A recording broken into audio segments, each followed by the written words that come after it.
Marcus Cole stood in the long line at Denver Airport with his old bag hanging from his shoulder. The bright lights made everything look harsh and cold as he waited for his flight back home. He had been away for 18 months working on a space station called Sentinel-7 that orbited high above Earth. All he wanted now was to see his mom and dad and sister and sleep in his own bed again. He wore regular clothes because he did not want anyone to notice him.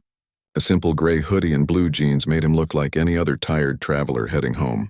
But the way he stood and moved still showed his military training, even though he tried to hide it.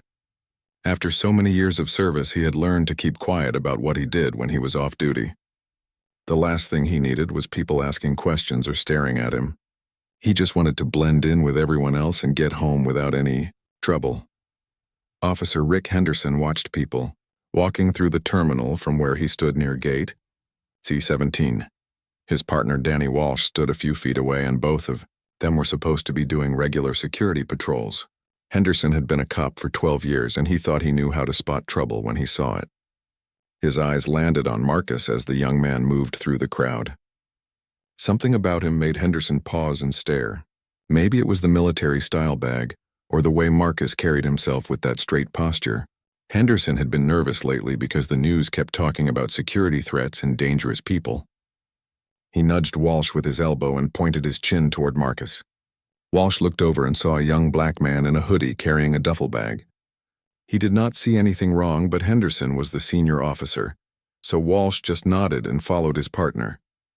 The two officers walked over to where Marcus stood, checking his phone to find his gate number. He looked up and saw two cops blocking his path. Their faces were hard and serious, like they had already decided he had done something wrong. Marcus felt his stomach tighten because he knew this feeling too well. He had experienced it too many times before in his life. Henderson spoke first, and his voice had that special tone that police use when they think someone is guilty. He demanded to see identification and wanted to know what Marcus was doing at the airport. The question sounded more like an accusation than a simple request. Marcus kept his hands where the officers could see them and spoke in a calm, steady voice. Years of military discipline helped him control his frustration and anger. He explained that he was just traveling home and nothing more. He was not doing anything wrong or suspicious. But Henderson was not satisfied with that answer. He wanted more. He demanded to search the duffel bag, and his tone became more aggressive with each word. Walsh shifted his weight from one foot to the other, feeling uncomfortable. Something about this whole situation did not feel right to him, but Henderson was the senior officer, and Walsh had learned over the years to just follow his lead and not ask questions. Still, the young man standing before them showed no signs of being aggressive or nervous beyond what anyone would naturally feel when confronted by police. Marcus was calm and respectful and cooperative. Walsh glanced around and noticed that other travelers were starting to slow down and watch what was happening. Some people were already pulling out their phones.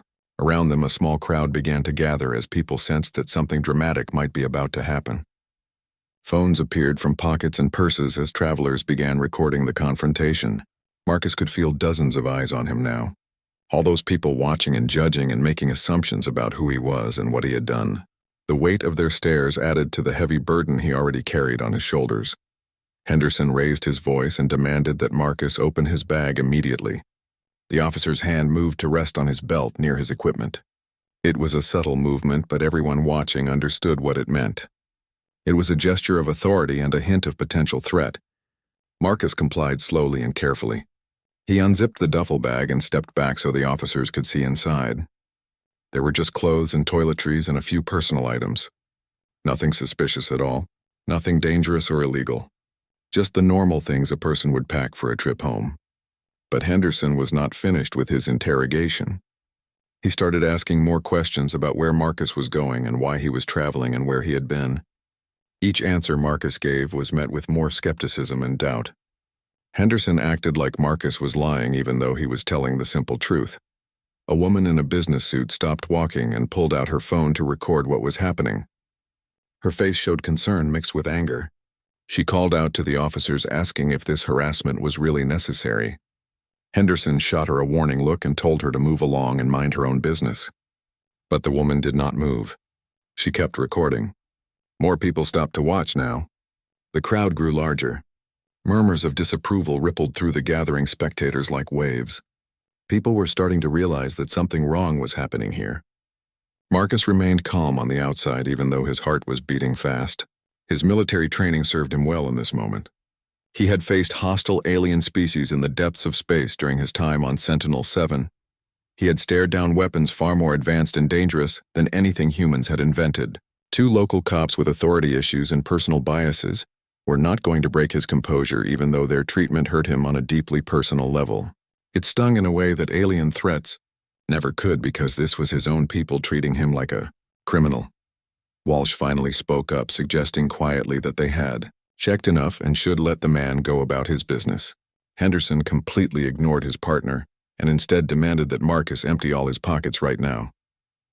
The crowd around them continued to grow larger. More phones were raised high in the air, recording every moment.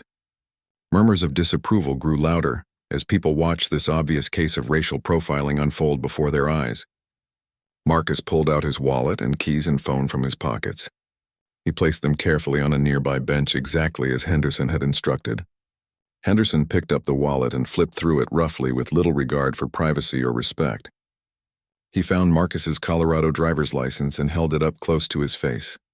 He compared the photo to the man standing before him as if he expected to find evidence that the ID was fake or stolen.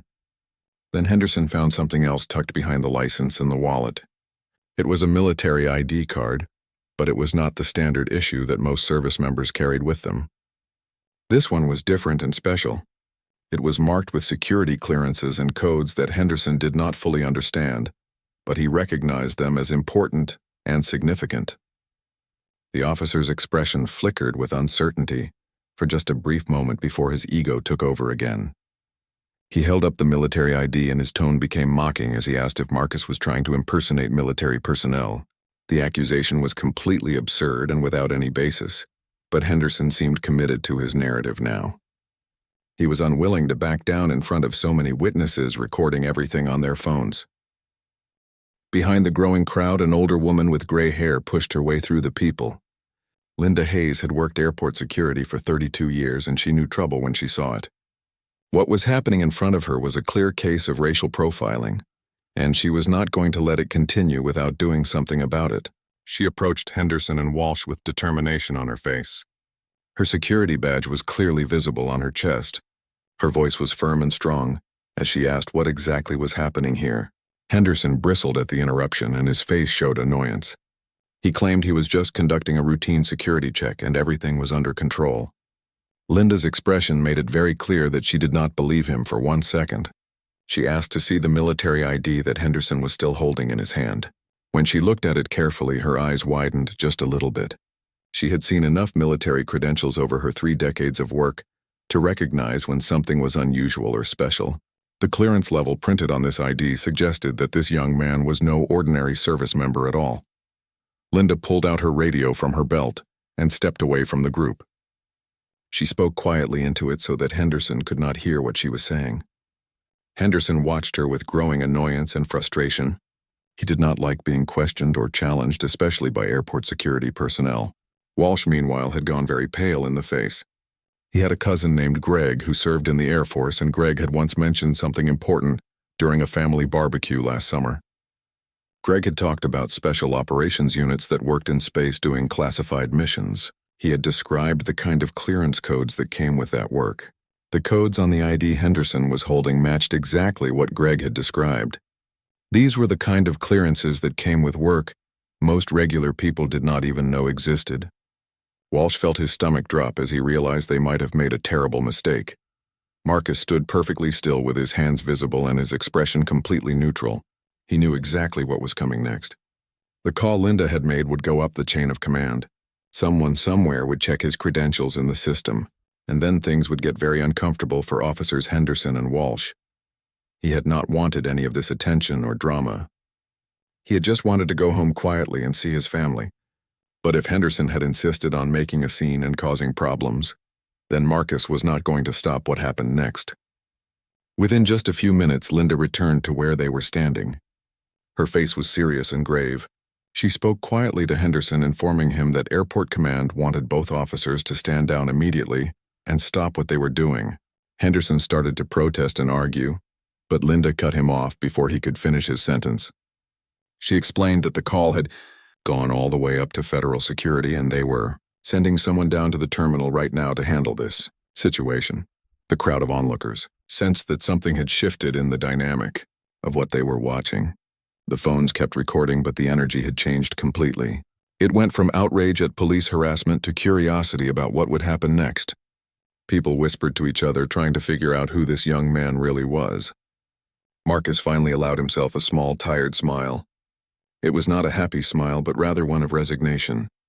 He had not wanted this moment, but if it had to happen, then so be it.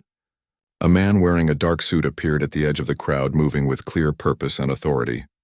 Federal Agent Kyle Morrison had been conducting routine liaison work with airport security when the call came through about some unusual ID codes. When he heard the specific clearance level over the radio, he had nearly dropped his coffee cup on the floor. Those particular codes were reserved exclusively for personnel involved in Earth's extraterrestrial defense initiatives. Very few people had clearances at that level. Morrison approached the scene with his badge held out in front of him. The crowd parted to let him through, sensing the real authority he carried with him. He took one long look at Marcus and then at the ID card in Henderson's hand. His expression shifted quickly from professional curiosity to something very close to alarm and concern. The agent addressed Marcus directly, using his full military rank. "Captain Cole," he said with respect in his voice. He apologized sincerely for the inconvenience and trouble. Henderson's face went through a rapid series of changes. First annoyed, then confused, then very pale as the reality of the situation began to sink in. Walsh looked like he desperately wanted to disappear into the floor and never be seen again. Morrison turned to face the two officers. His voice was low and controlled, but everyone nearby could hear the barely concealed anger underneath his professional tone. Did they have any idea at all who they had just detained and harassed, he asked them. Did they understand the security clearance they had just violated by handling that ID card without proper authorization? Henderson tried to defend himself and his actions. He claimed loudly that he was just doing his job and conducting routine security checks like he was trained to do. Morrison cut him off with a look that could have melted steel. There was absolutely nothing routine, the agent said, about harassing a decorated military officer who was returning home from a classified deployment in space. The crowd was silent now, watching this confrontation unfold. Morrison pulled out his phone and made a quick call. Within moments, he was speaking to someone high up in the Department of Defense. The conversation was brief and very professional, but those standing close enough could hear bits and pieces. They heard enough to understand that what had happened here was going to have very serious consequences for the two officers. When Morrison finished his call, he turned back to Marcus. He asked politely if Marcus would mind coming with him to a private office where they could sort this whole situation out properly and away from all the crowds and cameras. Marcus agreed with a nod. He gathered his belongings and put his wallet and phone and keys back in his pockets. He zipped up his duffel bag and slung it over his shoulder. As he started to move away from the scene, Henderson made one last desperate attempt to assert himself and save face. He stated that he still had questions that needed to be answered. Morrison turned to stare at Henderson with an expression of complete disbelief on his face. The only questions anyone would be answering now, the agent said coldly, would be Henderson and Walsh explaining to their superiors exactly why they had harassed and detained an officer of the United Earth Defense Force. The crowd began to slowly disperse, though many phones were still out and still recording the aftermath. Someone would definitely post all this footage online within the hour. It would go viral by tonight. Henderson and Walsh would become examples that millions of people would see and discuss. Their actions would be dissected and criticized by people all across the country, and maybe even the world. But that was their problem to deal with now. Marcus followed Morrison through the terminal toward the security offices. People stepped aside to let them pass. Some looked at Marcus with newfound respect and curiosity. Others looked ashamed of what they had witnessed. The woman in the business suit, who had been one of the first to start recording, gave Marcus a small nod of support as he walked by. He nodded back, acknowledging her willingness to speak up when it mattered. In the privacy of a small airport security office, Morrison offered Marcus a cup of coffee and gave him a sincere apology. The captain accepted both with quiet grace and dignity. He had been through worse situations, he said calmly. Much worse than this. The agent nodded, understanding more than Marcus might have realized. Morrison explained carefully that he would need to file a complete and detailed report about everything that had happened. This incident would be investigated very thoroughly by multiple agencies. Marcus appreciated the professionalism Morrison showed, but he made it clear that he did not want to turn this into a bigger issue than it needed to be. He just wanted to go home to his family and rest. He wanted to put this whole thing behind him and move on with his life. Morrison understood that desire completely, but he also had to explain the reality of their situation. Marcus was not just any regular soldier or service member. His work was classified at the very highest levels of government. The harassment he had just experienced could have potentially compromised important security protocols and procedures. It had to be taken seriously no matter what Marcus personally wanted.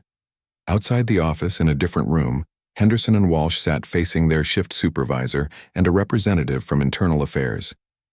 The recordings from bystander phones had already started spreading and circulating online. Within an hour, the videos would be everywhere on social media. The police department's public relations nightmare had begun before the two officers had even finished giving their initial statements to their supervisors.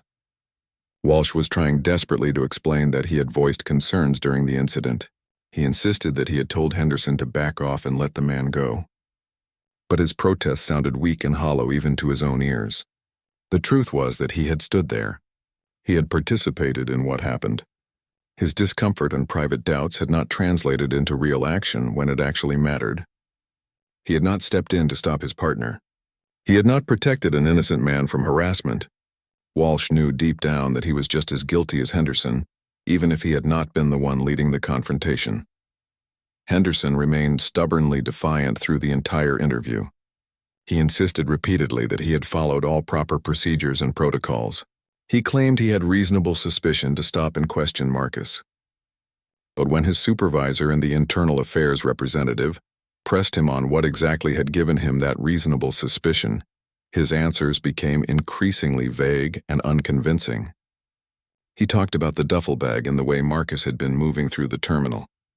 He mentioned the hoodie and the general demeanor, but everyone in the room could read between the lines. Everyone understood what Henderson was really saying without actually saying it out loud. The truth was painfully obvious to everyone present, even if Henderson himself refused to acknowledge it or admit it. He had stopped and harassed Marcus because of the color of his skin and nothing more. There had been no real suspicious behavior. There had been no legitimate security concern, just bias and prejudice dressed up in the language of law enforcement procedure. Back in Morrison's office, Marcus received an incoming call on his secure phone. He glanced at the screen and his expression shifted to something that looked very close to dread. He answered the call and his voice became formal and respectful immediately. The conversation was brief and Marcus spoke very little, mostly just saying yes, sir, and understood, sir. When the call ended, he looked at Morrison with clear resignation written across his face. His commanding officer had already heard about the incident at the airport. News traveled fast in military circles, especially when it involved personnel with high security clearances. Command wanted Marcus in Washington immediately for a complete debrief. The visit home to see his family would have to wait once again. Marcus felt the familiar disappointment settle over him like a heavy, wet blanket. It was a weight he had carried many times before during his years of service. But he had long ago accepted that military service meant making sacrifices. Personal desires and family time often had to take a back seat to duty and responsibility. His family would understand because they always did. They always had. They knew what his service meant and what it required of him. Morrison made arrangements for Marcus to catch a direct flight to Washington within the next 2 hours. He personally escorted Marcus to a private security area where he would not have to deal with crowds or more potential harassment. As they walked through the back corridors of the airport, Morrison spoke quietly. He told Marcus that what had happened was completely unacceptable and wrong. He promised that there would be real consequences for Henderson and Walsh. The system would work this time. Marcus nodded, but his expression showed that he had heard similar promises before. He had seen how these situations usually played out. There would be some outrage and some temporary consequences, but real lasting change was rare. Still, he appreciated Morrison's sincerity. Even if he doubted the outcome, at least someone in authority was taking this seriously. and treating him with the respect he deserved. That was something, even if it was not everything he hoped for. While Marcus waited in the private area for his flight, his phone buzzed with incoming messages. Friends and family had seen the videos online already. His sister had sent him 3 worried messages in a row asking if he was okay and what had happened. His mother had called twice and left voicemails. Marcus sent out a quick group message explaining that he was fine and that everything was being handled. He told them not to worry, but he knew that would be impossible. His mother would worry no matter what he said. That was just who she was. He also received messages from fellow service members who had seen the footage. Some offered support and solidarity. Others expressed outrage on his behalf. A few shared their own similar experiences of being profiled and harassed despite their military service. Marcus read through the messages, feeling a strange mix of emotions. He felt supported by his community, but also frustrated that so many others had experienced the same treatment. It was 2045 and humanity had made contact with multiple alien species. Humans had built space stations and defense platforms orbiting Earth. They had developed incredible technology and achieved things that would have seemed impossible just decades ago, but they still could not seem to move past judging people by their appearance. 2 hours later, Marcus boarded his flight to Washington. A flight attendant recognized him from the videos that were now viral and spreading across every social media platform. She approached him quietly and told him that his seat had been upgraded to first class as a gesture of respect and apology. Marcus thanked her politely, though he felt uncomfortable with the special attention. He settled into the comfortable seat and closed his eyes as the plane prepared for takeoff. The exhaustion hit him all at once, not just physical tiredness from travel, but emotional and mental exhaustion from everything that had happened today. He had defended humanity against threats in space for years. He had put his life on the line countless times. He had helped establish peaceful relations with alien civilizations. And yet when he came home, he was treated with suspicion and hostility by his own people. The irony was not lost on him. In space among aliens from different worlds, he was judged by his actions and capabilities. On Earth, among his own species, he was judged by the color of his skin. It made him wonder sometimes what exactly he was fighting to protect. But then he thought of his family and friends and all the good people he knew. He thought of the future humanity could build if they could just overcome their worst instincts. That future was worth fighting for, even when the present was disappointing and painful. The videos from Denver airport spread across the internet like wildfire within just a few hours of the incident. Hashtags started trending on every major social media platform. News outlets, both big and small, picked up the story immediately. The narrative was clear and powerful and damning. A decorated military officer who happened to be a black man was harassed for absolutely no reason beyond the color of his skin and the biases of 2 police officers who should have known better.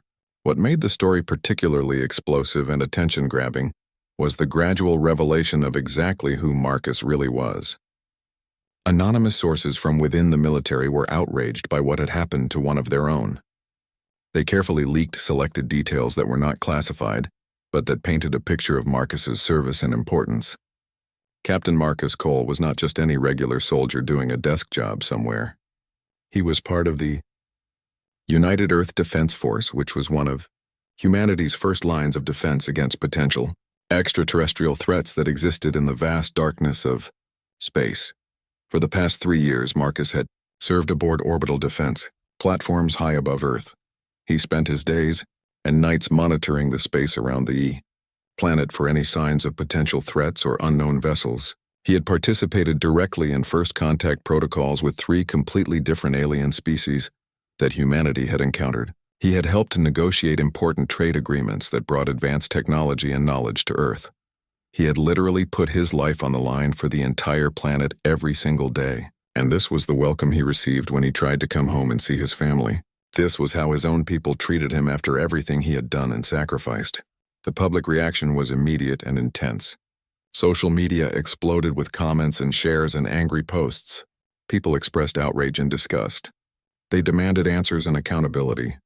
They wanted to know how this could happen to someone who had served humanity so faithfully. The Denver Police Department held a hastily arranged press conference the next morning. The police chief stood at a podium surrounded by microphones and cameras. He read carefully worded statements that had been prepared by lawyers and public relations experts. He talked about ongoing investigations and commitment to proper procedures and respect for all citizens. But the public was not satisfied with vague promises and carefully crafted non-answers. They wanted real accountability and concrete action. They wanted to know exactly why a hero who protected Earth from alien threats was treated like a common criminal. They wanted Henderson and Walsh to face real consequences for their actions. The comment sections of every news article were filled with anger and frustration. People shared their own stories of similar experiences. Black service members from all branches of the military came forward to describe times when they had been profiled and harassed, despite their uniforms and service records. The incident had opened up a larger conversation about systemic issues that many people had tried to ignore or minimize. Henderson and Walsh were placed on administrative leave while the investigation proceeded. Henderson retreated into defensive anger and resentment. He remained convinced that he had done nothing wrong and that he was being made into a scapegoat for simply doing his job. He told anyone who would listen that he had followed all the rules and procedures he had been taught. He claimed he was being punished for political correctness and public pressure. In his mind, he was the real victim of this entire situation. Walsh, on the other hand, wrestled with deep feelings of guilt and shame. He replayed the incident over and over in his mind during sleepless nights. He kept thinking about all the moments when he could have spoken up more forcefully. He could have physically stepped between his partner and Marcus. He could have refused to participate. But he had not done any of those things.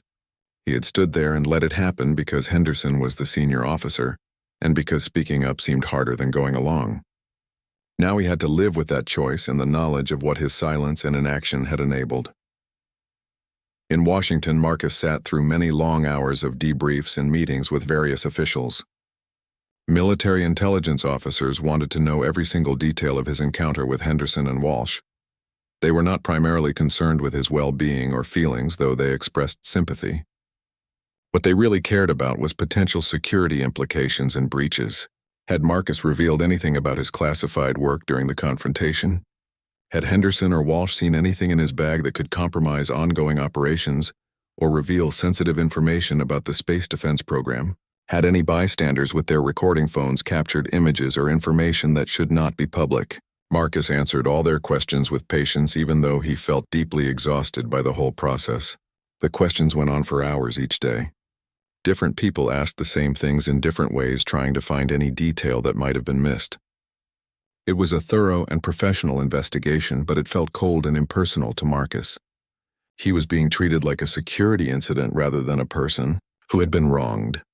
After several days of debriefs, the Secretary of Defense personally called Marcus to apologize and thank him for his service to the country and to humanity.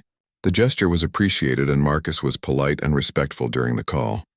But the words felt somewhat hollow and empty to him. Support from powerful officials sitting in comfortable offices did nothing to change the fundamental reality of his life. Marcus could serve his planet with distinction and honor. He could risk his life every single day protecting billions of people. He could achieve things that most people could not even begin to imagine or understand.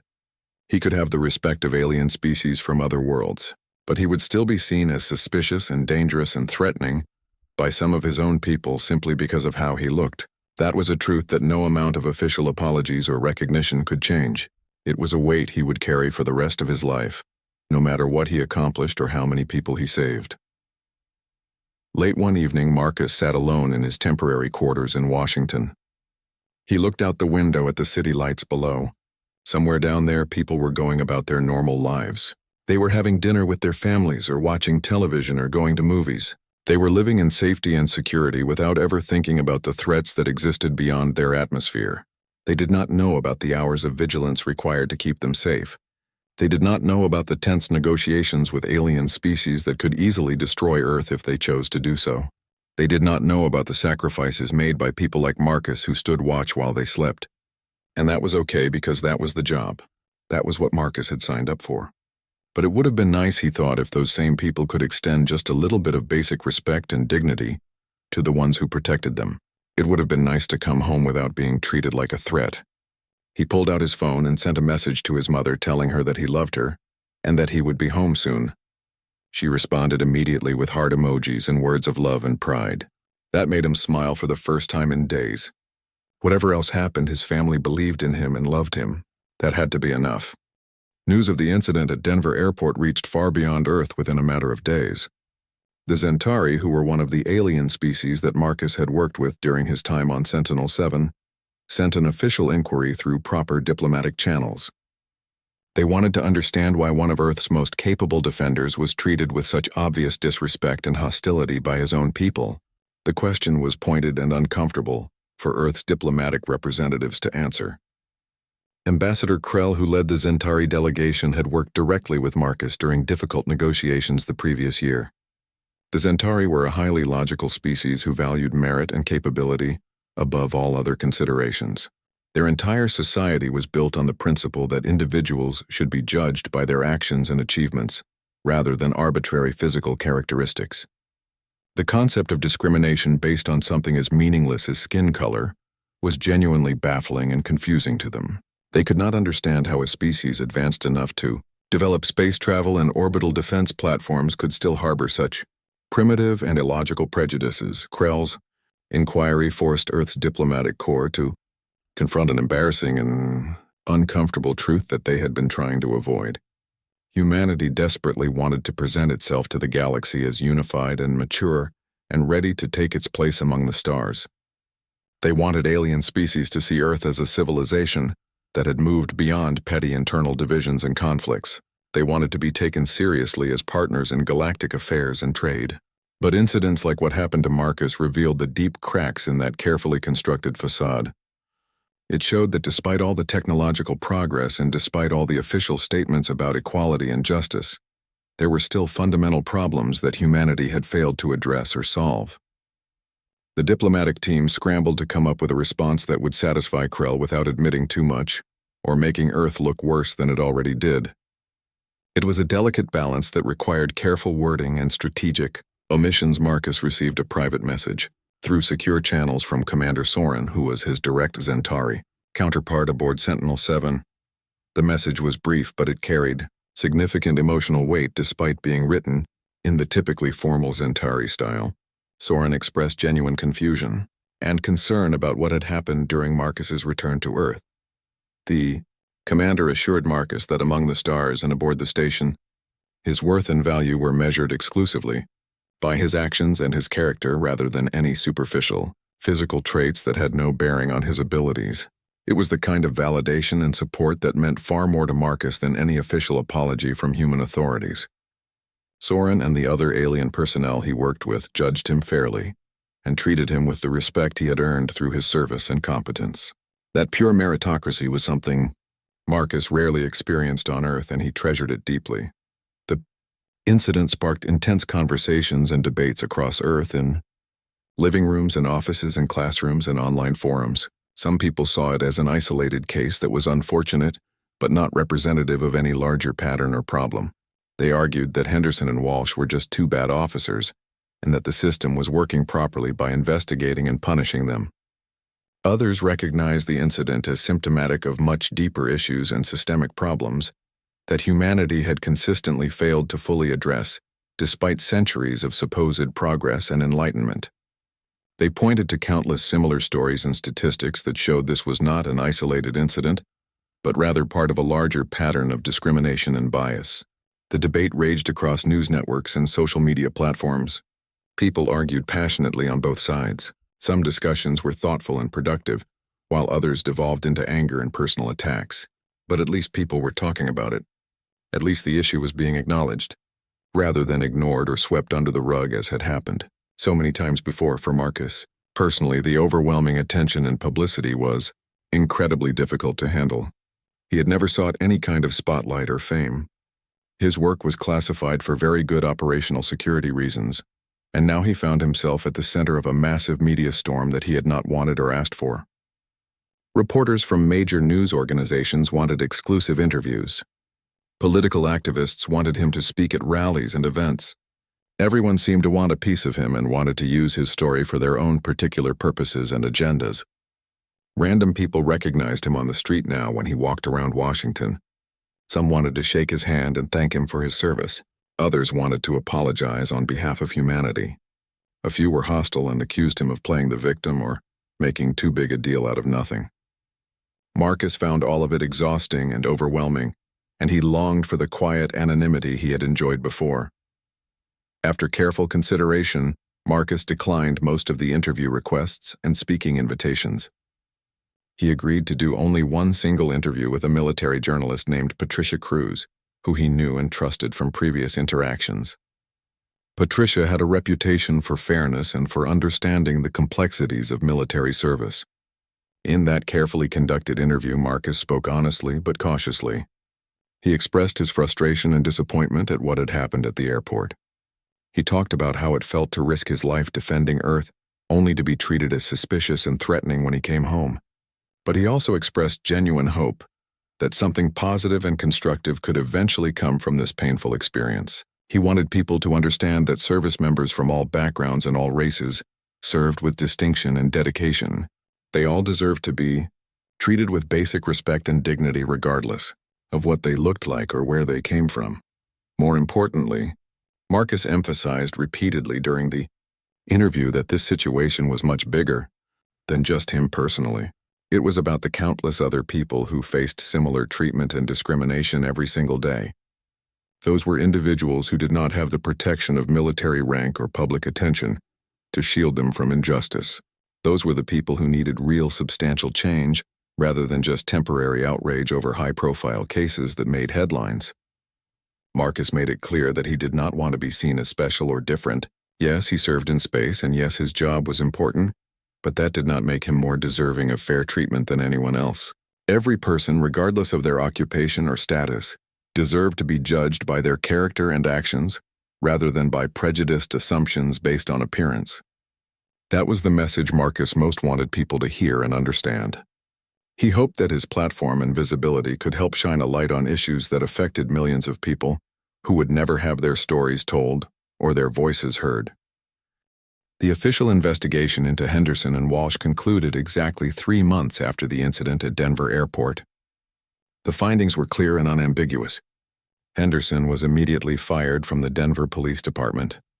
The investigation board determined that his actions constituted clear harassment and obvious racial profiling. There was no legitimate security concern that justified his behavior. He had violated department policies and betrayed the public trust that was essential for law enforcement. Walsh received a formal written reprimand that would remain in his permanent personnel file. He was also required to complete extensive mandatory training on implicit bias and appropriate use of authority. Additionally, he would be on probation for 1 full year, during which his performance would be closely monitored. The Denver Police Department also implemented several new oversight procedures specifically for security stops and interactions at the airport. Officers would now be required to document the specific reason for any stop. Supervisors would review these reports regularly. Body cameras would be mandatory in all public areas of the terminal.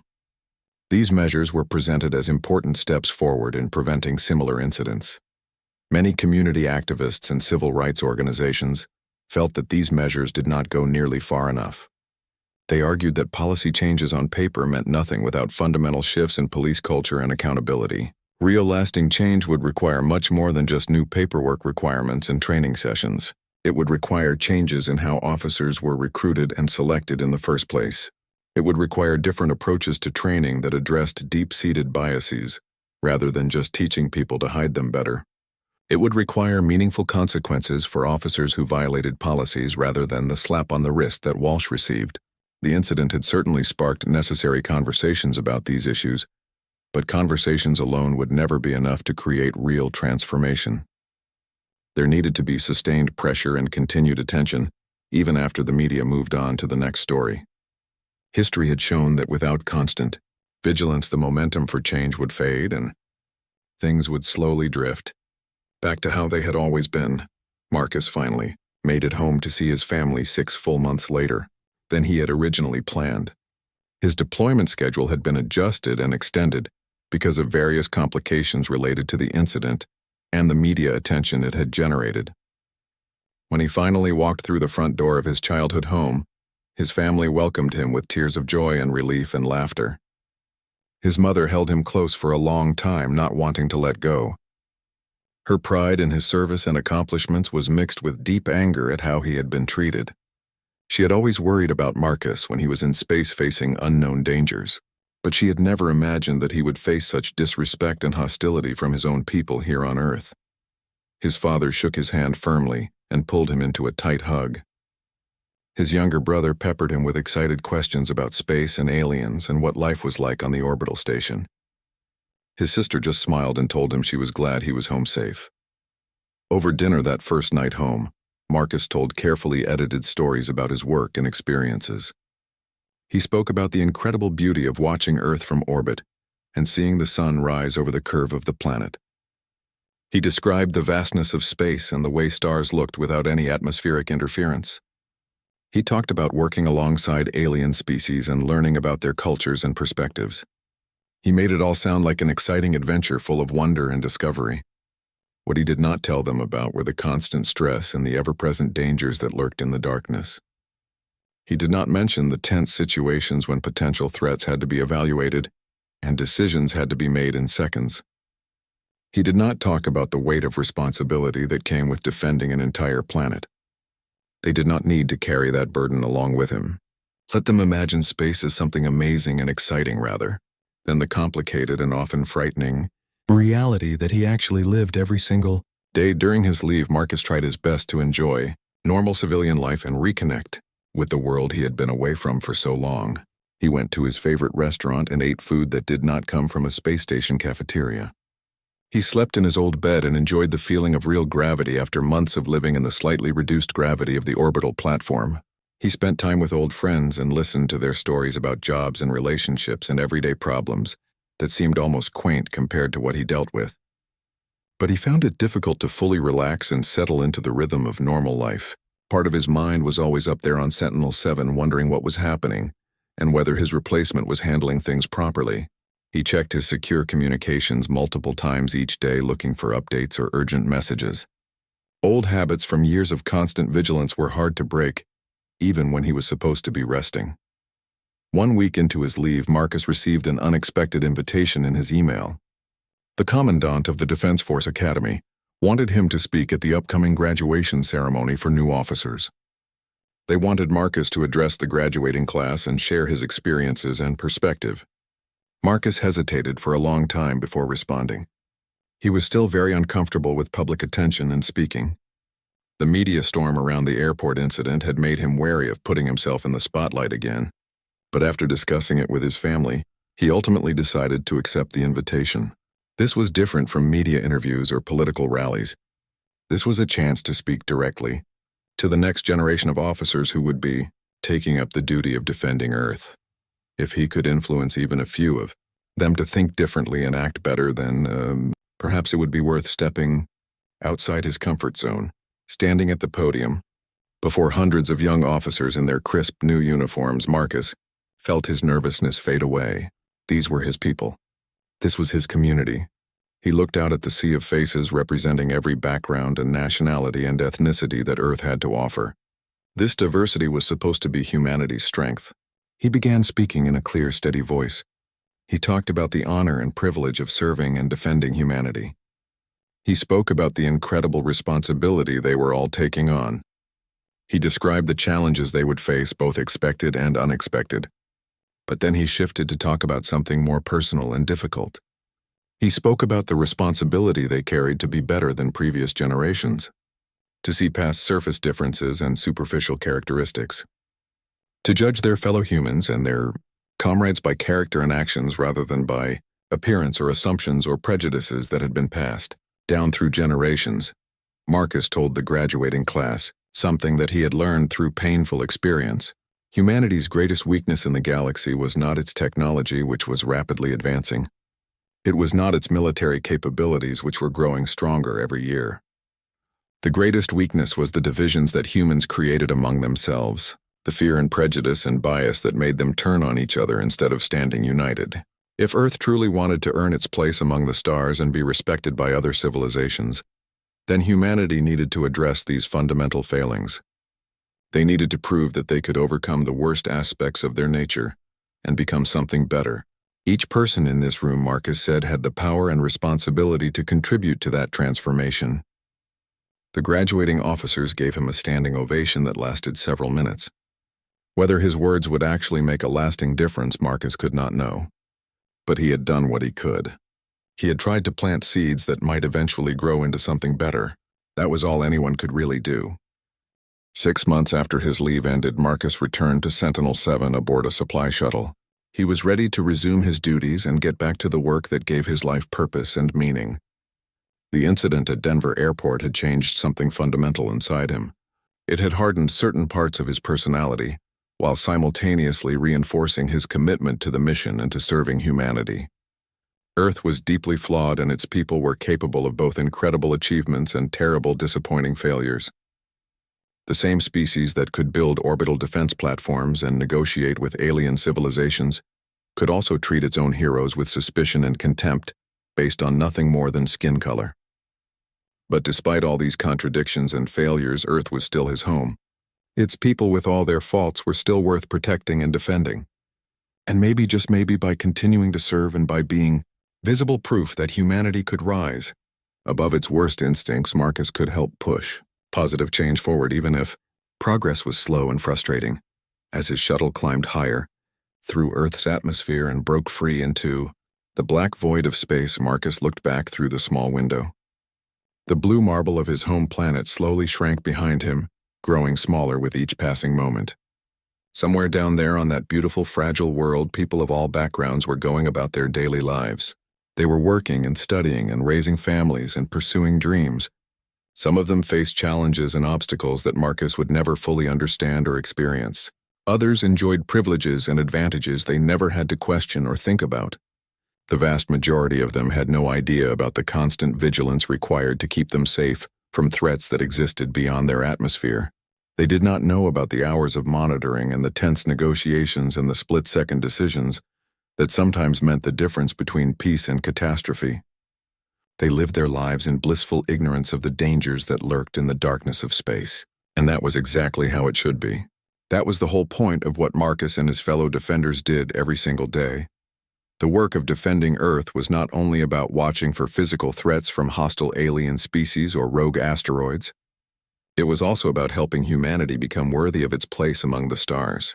It was about proving to other civilizations and to themselves that humans could overcome their internal divisions and prejudices, that humans could grow beyond the petty hatreds and fears that had plagued them throughout their history, that they could build a society based on merit and character, rather than superficial characteristics that meant nothing. Marcus knew from his studies of history that this work would take many generations to complete.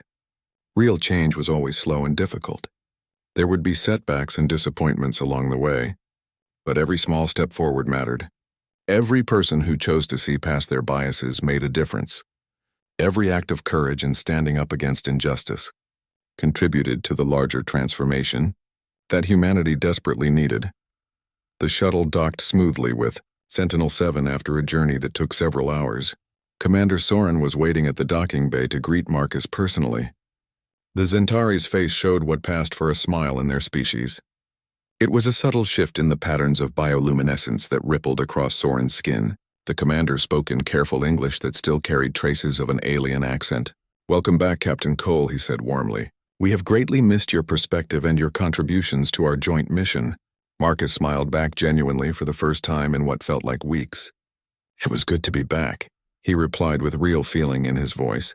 He was ready to get back to work and resume his duties. Here on Sentinel-7, surrounded by personnel from multiple worlds and species, Marcus had found something rare and precious. He was judged not by the color of his skin or any other superficial trait, but by the content of his character and the quality of his service. His abilities and dedication mattered. His insights and decision-making were valued. His humanity was respected rather than viewed with suspicion. It was a small taste of what humanity could eventually become if it chose to evolve and grow. It was a glimpse of a future where people were truly evaluated on their merits, rather than on arbitrary characteristics they could not control. And that future was absolutely worth fighting for, even when the present was painful and disappointing. Marcus made his way through the familiar corridors of Sentinel-7, greeting colleagues and crew members as he passed. There were humans from dozens of different countries. There were Zentari with their distinctive bioluminescent skin patterns. There were Korth, who resembled large insectoid creatures but possessed brilliant tactical minds. There were Vex who were small and seemingly fragile, but had incredible technical skills. All of them worked together seamlessly, toward the common goal of protecting Earth and maintaining peace in this sector of space. This diversity of species and perspectives was what made Sentinel-7 so effective. Everyone brought different strengths and different ways of thinking to solve problems. Marcus settled back into his quarters and unpacked his few belongings. The room was small and utilitarian, but it felt more like home than his childhood bedroom on Earth had felt during his leave. This was where he belonged right now. This was where he could make the most difference and have the greatest impact. He pulled up the duty roster on his screen and reviewed what had happened during his absence. There had been a few minor incidents that his replacement had handled competently. A commercial freighter from the Zentari homeworld had experienced engine trouble and needed assistance. An unidentified object that turned out to be space debris had been tracked and cataloged. Standard routine operations that kept the station running smoothly. Marcus was glad that nothing major had occurred while he was gone, but part of him had worried about missing something important. That was the burden of responsibility that came with this position. You could never fully disconnect or stop thinking about the mission.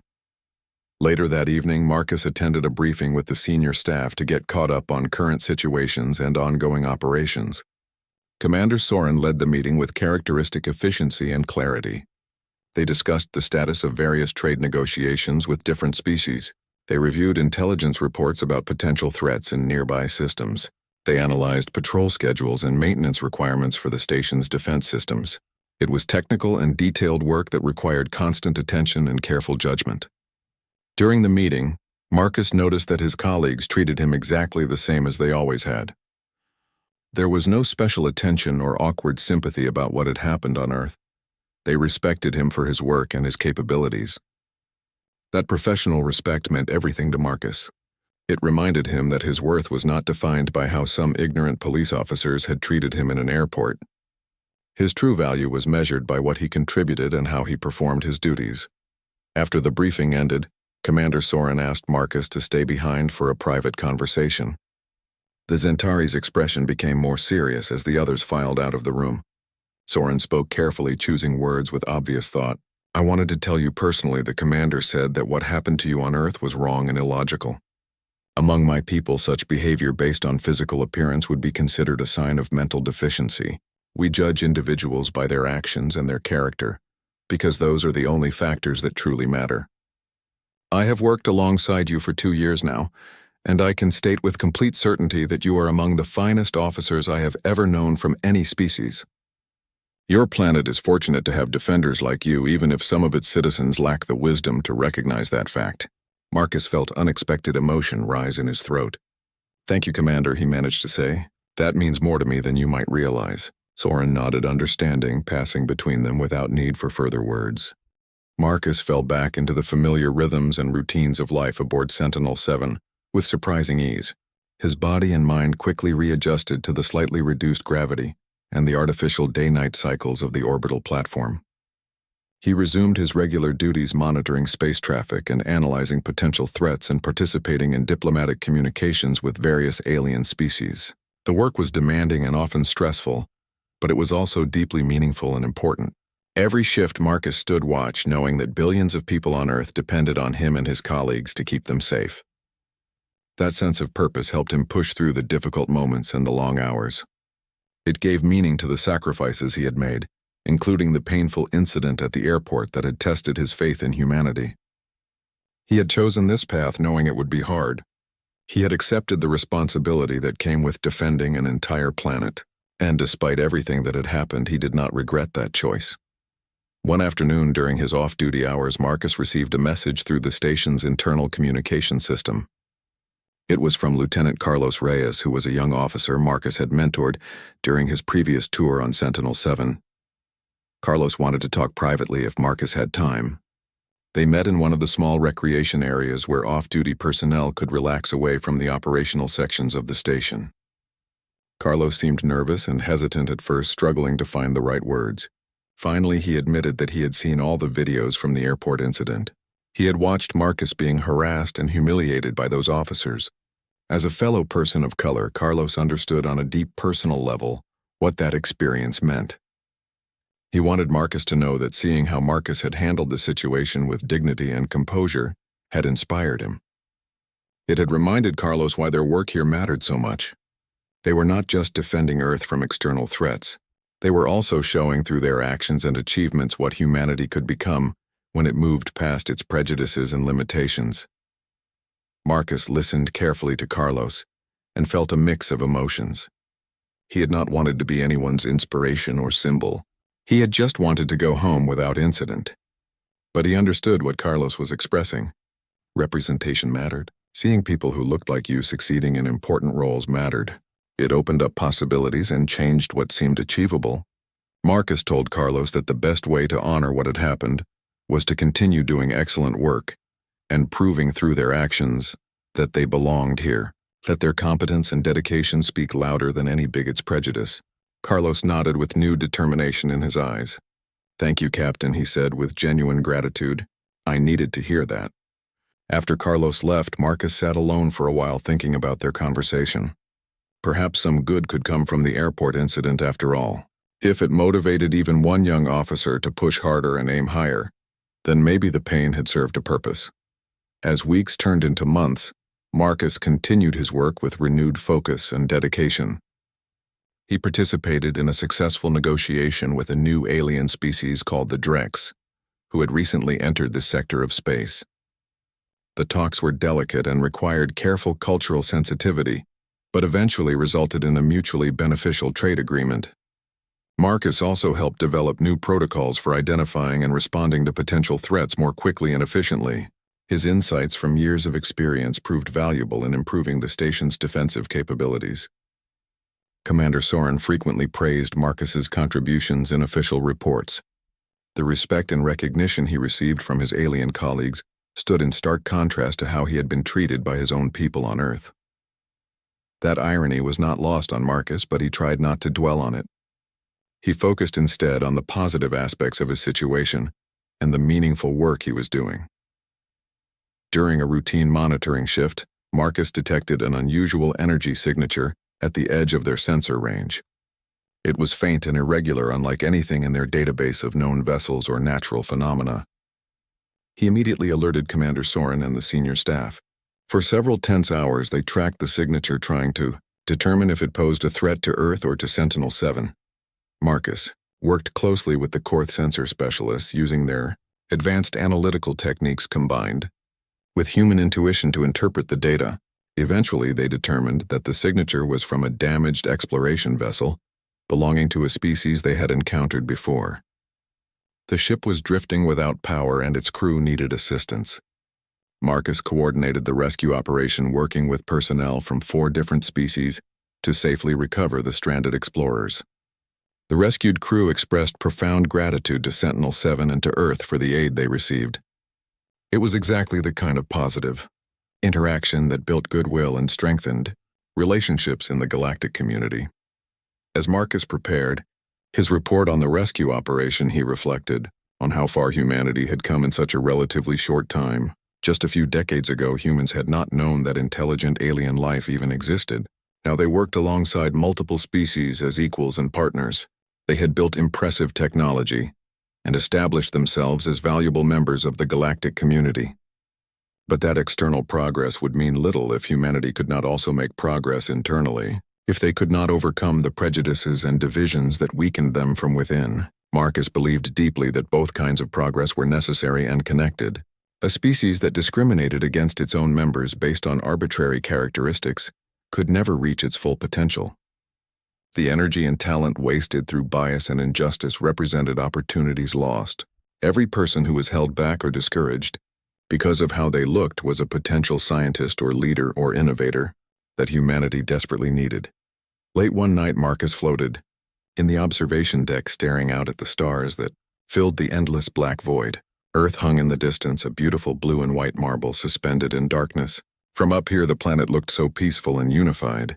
You could not see the borders or conflicts or divisions that seemed so important to people on the surface. You could not tell what color anyone's skin was or what language they spoke. You just saw one world, one home for all of humanity. That perspective was something Marcus wished everyone could experience. Maybe if more people could see Earth from space, they would understand how petty and meaningless their prejudices really were, how much more they had in common than what divided them, how fragile and precious their shared home was floating in the vast emptiness of space. Marcus made a silent promise to himself and to Earth. He would continue serving and defending his home world with everything he had. He would continue working to build bridges between humans and aliens. And he would continue pushing in whatever small ways he could for humanity to become better and more worthy of the future it was building among the stars. That was his mission now, not just protecting Earth from external threats, but helping it overcome its internal ones as well. Both were essential. Both required courage and dedication. And both were absolutely worth fighting for, no matter how long it took or how difficult the journey became.